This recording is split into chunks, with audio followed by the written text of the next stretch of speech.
Burundi's football-loving president is rumored to be standing for a controversial third term, despite the two-term limit in the current constitution. It's one factor contributing to mounting tensions in the nation, where it now seems a morning jog could result in life imprisonment. The drive out of Bujumbura last Saturday provided an image that will stay with me for a long time yet. It was just after dawn, and we were climbing away from Lake Tanganyika, towards the high plateau of the interior. The escarpment wound on and on. From time to time, on my left, the curtain of banana trees and acacias would swing open, and the hills and valleys would spill away from us, towards the horizon of forest. But it was the view to my right that entranced me. Tucked between the narrow road and the side of the hill, the people of Bujumbura were running. Up and up. A great, long line of them.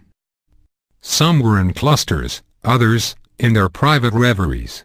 Most were young men. But I also saw a man and a woman, of late middle age and generous girth, running together and holding hands. The tradition of Saturday morning runs started during Burundi's long years of ethnic conflict.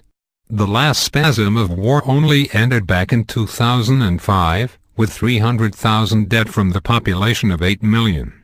Then, no one jogged up these hills. This was where the militias, now the men of government, would hide. So it was in the city of Bujumbura itself that people would try to vent their fear and frustration and claustrophobia, by running, often in a group. But on this Saturday morning I was taken aback to see some young men, running together, as a group. It was a surprise, because back in March, the country's president, Pierre Nkurunziza, had decreed that such a practice was to be banned. He feared it was being used as a cover for subversion. The 49-year-old president, for his part, remains an enthusiastic consumer of team games, football in particular. He has his own side, Hallelujah FC, for whom, according to government leaflets, he plays as a striker and often scores goals.